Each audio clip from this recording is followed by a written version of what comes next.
Hey Star Wars fans! Today I am making a helmet for my good buddy Paul, the Island Jedi, on YouTube. A lightsaber enthusiast, lightsaber reviewer. You should go check out his YouTube channel. He has some pretty cool photography skills on his videos. But anyway, I'm making him a Mando helmet, but I'm thinking I want to do kind of like this island vibe, this tropical vibe. So I tried out this. This is a Testor's color shift paint called Emerald Turquoise.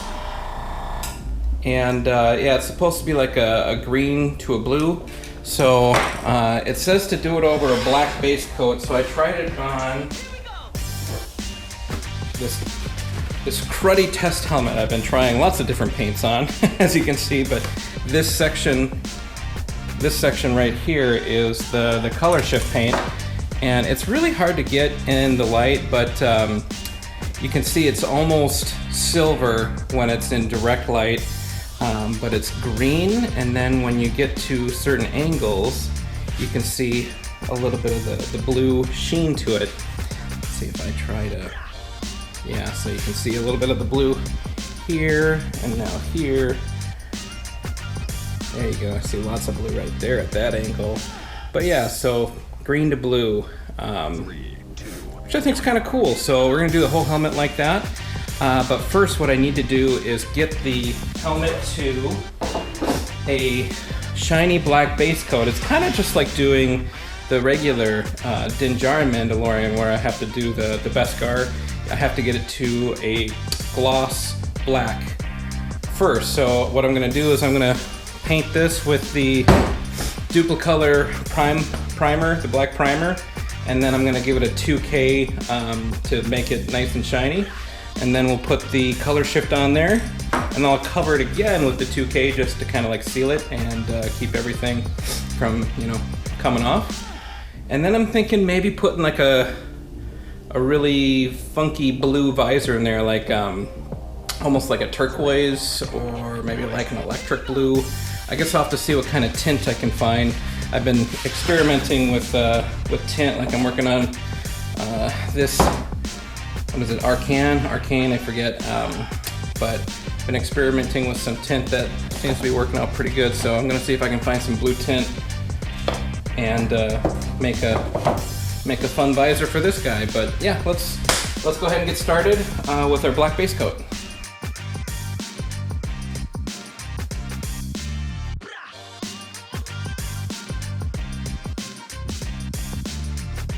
Okay, we have our helmet in black primer, so just a flat black right now. Apparently this stuff will look the best if it goes over a gloss black, so we're just going to mix up a little bit of our clear coat, and we'll spray that, let it dry a little bit, and then we'll go into our color shift.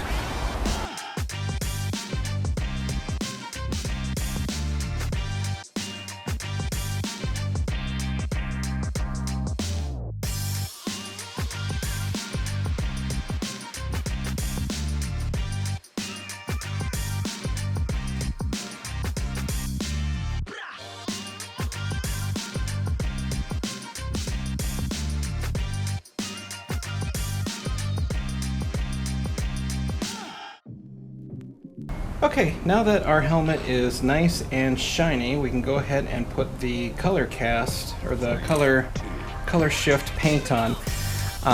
This color shift paint is, it goes on very fast, and I did a couple of test shots on another helmet, and I got runs immediately. I got patchiness immediately, so you pretty much always have to be moving, and there's a lot of flake in this stuff, so I think you should take a lot of breaks and keep shaking it up too. But yeah, keep the stuff mixed up and do ultra light passes, and always keep moving. So it sounds difficult, and it probably is. Let's give this a shot. 3, 2, 1.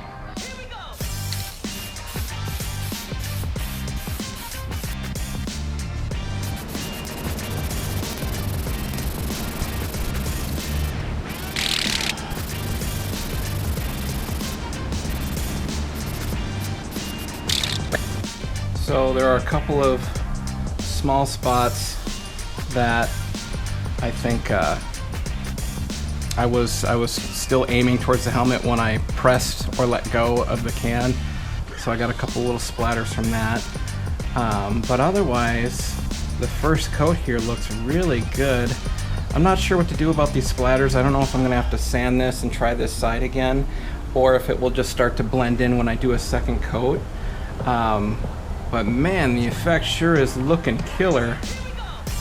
And this is just the lightest pass ever of this color, and it's super dark right now.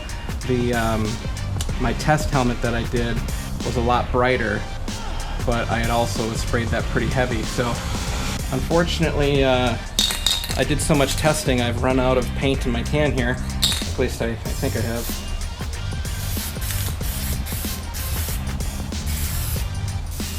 Oh yeah, it's gonna start to get splattery, so I don't want to do that. Yep, so I'm gonna have to order another can, unfortunately, because there was just this one on the shelf. So we'll let this sit, we'll order another can of paint, and then we'll give it another coat. But yeah, so far I'm really digging this. This is looking pretty cool.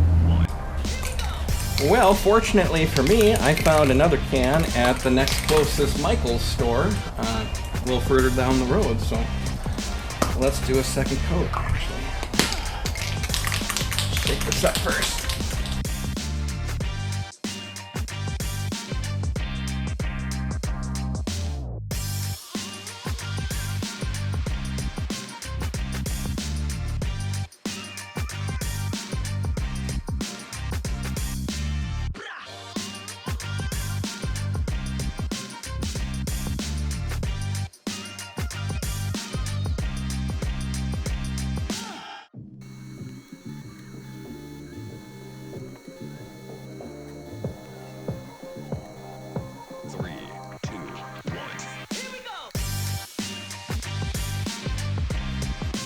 This is the way. Dude! What do you think, man?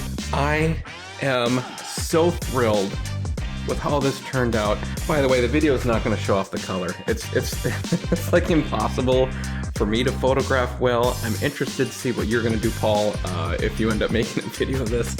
Good luck, because it's really hard. Watching through the clips that I took on my GoPro when I was making it, there are so many different shades of green and blue and, you know, turquoise and aquamarine and just all these different shades that I've noticed in the videos, and it's different every time. So depending on the lighting, the white balance, the camera, the lens, I mean, you're gonna get lots of different blues. So, but you know, if I try to give it a little bit of a close look, this to my naked eye looks more green, and I see in video it looks more blue. But yeah, so anyway, I'm really a fan of this color shift paint. I think it turned out so cool. Man, it looks terrible in my video. Maybe you guys think it looks good, I don't know. But it definitely has a kind of like a mint green look to it, direct, straight on, and the stuff at an angle gets that blue tint. So you can see that mint green kind of starts to turn into this darker blue right about there and there, and yeah, usually around anywhere where it starts to really change angles. So like, think of it as green, blue, you know, green, blue. So you need the different angle, and as you turn stuff around, you might start to see the different colors like that. But yeah, this is so cool. And so I was doing I was going to put in this, like, I don't know, like this funky blue visor, and I had texted some pictures to Paul, different options, and one of them was gold, and as soon as he saw the gold, he was like, that's the one. So we put a gold visor on here, which is pretty cool. The visor turned out really awesome. I used something different this time. I used it's like a mirror gold finish to it, but it's not a tint. It's more like a vinyl wrap, and it stays by like a static cling, but that is over a Hobart shield, so it's not just like laying in there. There is I shouldn't call it a Hobart shield. It's just a clear plastic shield that vinyl is on, to make it nice and sturdy. But yeah, and then I used the 3M automotive tape to keep it in there. I was just worried about this going to the Bahamas and humidity, and I don't know, I just didn't want anything falling out, so I used some really strong tape in there, the same stuff that holds your moldings onto cars and stuff like that. But yeah, that is the helmet there. I did, as you saw, I did do a kind of an accent color in the earpieces and in this line across the front of the helmet. So on a Din Djarin helmet, you know, normally this is obviously all silver or chrome or whatever, but this piece is filled in black, and this piece is filled in black. And I thought, well, black would probably look cool, but I wanted to do something a little different, so I used a dark turquoise color to fill that in, just to give it a little bit of, you know, like a shading to it. But yeah, that's the helmet there. I hope you love it, dude. It was a ton of fun to make. I'm getting pretty, well, I don't want to toot my own horn or anything, but I feel like I'm getting pretty good at doing these Din Djarin helmets. I've printed them a few different ways now, and this is using, I forget, I think I have 3 or 4 walls on this and like 15% infill, but they're like really sturdy, but still pretty light. But yeah. Hey guys, thank you for joining me for another another helmet build. I appreciate it so much. Please click like, comment, subscribe.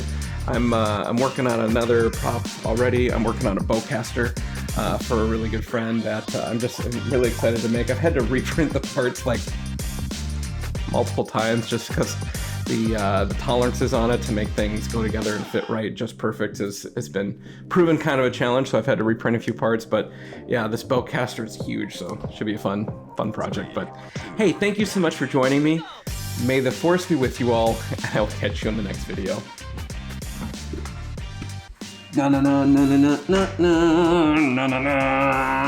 No.